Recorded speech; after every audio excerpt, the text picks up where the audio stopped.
Formula ఈ-రేస్ కేసులో దర్యాప్తును ACB ముమ్మరం చేసింది. ఐఏఎస్ అధికారి దానకిషోర్ నుంచి సమాచార సేకరణతో ఫార్ములా ఈ-రేస్ ఒప్పందాల్లో కీలక ఉల్లంఘనలు జరిగినట్లు గుర్తించింది.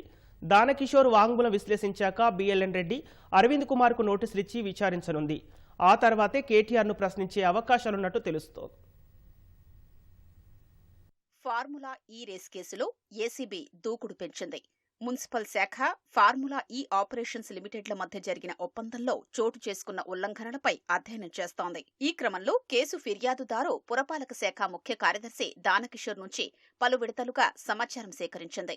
అందులో భాగంగా దానకిషోర్ నుంచి సుమారు 7 గంటల పాటు వివరాలు తీసుకున్న ఏసీబీ అధికారులు వాటి ఆధారంగా దర్యాప్తును ముందుకు తీసుకెళ్లే పనిలో నిమగ్నమయ్యారు. ఆ సమాచారాన్ని విశ్లేషించాక తొలుత హెచ్ఎండీఏ విశ్రాంత చీఫ్ ఇంజనీర్ బిఎల్ఎన్ రెడ్డి అప్పటి మున్సిపల్ శాఖ ప్రత్యేక ప్రధాన కార్యదర్శి అరవింద్ కుమార్కి నోటీసులు ఇచ్చి విచారించనున్నట్లు తెలిసింది. వారి వాంగ్మూలాలు సేకరించాకే కేటీఆర్ను ప్రశ్నించే అవకాశాలు కనిపిస్తున్నాయి. ప్రాథమిక దర్యాప్తు క్రమంలో ఎంఏయూడీ నుంచి సేకరించిన సమాచారం ఆధారంగా ఒప్పందంలో పలు కీలక ఉల్లంఘనల్ని ఇప్పటికే ఏసీబీ గుర్తించినట్లు తెలుస్తోంది. ఆ సమాచారం ఆధారంగా నిందితుల్ని విచారించే అవకాశం కనిపిస్తోంది. హైదరాబాద్లో ఫార్ములా ఈ రేస్ నిర్వహించేందుకు రాష్ట్ర ప్రభుత్వం లండన్కు చెందిన ఎఫ్ఏఓ మధ్య 2022 జనవరిలో ఒప్పందం కుదిరిందని, సంబంధిత దస్త్రం ఎంఏయూడీలో అందుబాటులో లేదని గుర్తించినట్లు తెలుస్తోంది. అదే ఏడాది జూలై 11న జారీ చేసిన జీవోలో మాత్రం లెటర్ ఆఫ్ ఇంటెంట్ ప్రస్తావన ఉన్నట్లు వెల్లడైంది.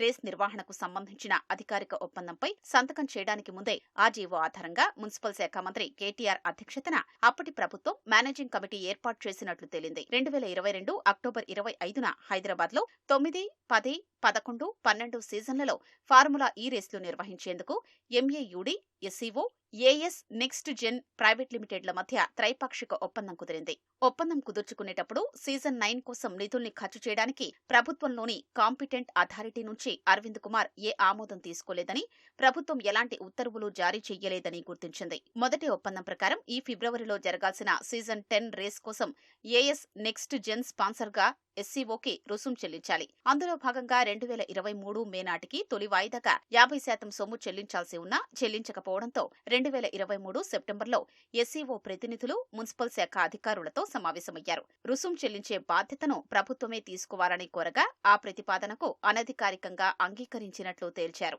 ఆ సమావేశంలో కేటీఆర్ పాల్గొని ఉంటారని అనుమానిస్తున్నారు. రేస్ల నిర్వహణకు 160 కోట్లకు పరిపాలనా అనుమతి కోసం అరవింద్ కుమార్ 2023 సెప్టెంబర్ 27న నోట్ ఫైల్ సిద్ధం చేశారు. తొలి వాయిదా చెల్లింపు అభ్యర్థనతో హెచ్ఎండీఏ రూపొందించిన నోట్ ఫైల్ను అప్పటి మంత్రి కేటీఆర్ ఆమోదించారు. అయితే ఆ నోట్ ఫైల్ను మున్సిపల్ శాఖకు పంపలేదని గుర్తించారు. కాంపిటెంట్ అథారిటీ ఆర్థిక శాఖ నుంచి అనుమతి పొందలేదని వెల్లడైంది. హెచ్ఎండీఏ ప్రతిపాదిత నోట్ ఫైల్ ఆధారంగా 160 కోట్లకు పరిపాలనా అనుమతులు మంజూరు చేసే అధికారం మంత్రికి లేదని ఏసీబీ గుర్తించింది. హెచ్ఎండీఏకి మున్సిపల్ శాఖ మంత్రి వైస్ చైర్మన్ మాత్రమే అన్న ఏసీబీ ఆ దస్త్రానికి చైర్మన్ ముఖ్యమంత్రి అయినా సీఎం నుంచి అనుమతి తీసుకోనట్లు తేలిందని సమాచారం. 10 కోట్ల వరకే హెచ్ఎండీఏ మంజూరు చెయ్యగలదు. అంతకంటే మించితే ఆర్థిక శాఖ నుంచి తప్పనిసరిగా అనుమతి తీసుకోవాలి.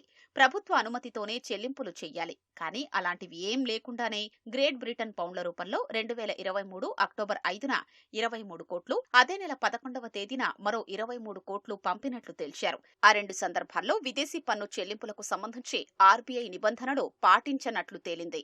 పన్ను నిబంధనలు ఉల్లంఘించడం సహా పన్ను మినహాయింపునకు బదులు మొత్తం సొమ్మును చెల్లించినట్లు గుర్తించారు.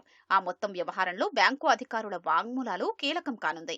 లండన్లోని ఎఫ్ఏఓ సంస్థ ఖాతాకు 46 కోట్ల విలువైన గ్రేట్ బ్రిటన్ పౌండ్లను హైదరాబాద్ హిమాయత్ నగర్లోని ఐఓబీ బ్రాంచ్ నుంచి పంపారు. ఈ క్రమంలో నగదు బదిలీకి సంబంధించి బ్యాంకులో ఎలాంటి పత్రాల్ని, వివరాల్ని సమర్పించారనేది కీలకంగా మారింది. సాధారణంగా ప్రభుత్వ శాఖకు సంబంధించిన బ్యాంకు ఖాతా నుంచి భారీ మొత్తంలో నగదు బదిలీ చేస్తే అందుకు అవసరమైన ఒప్పందం ప్రతిని సమర్పించాల్సి ఉంటుంది.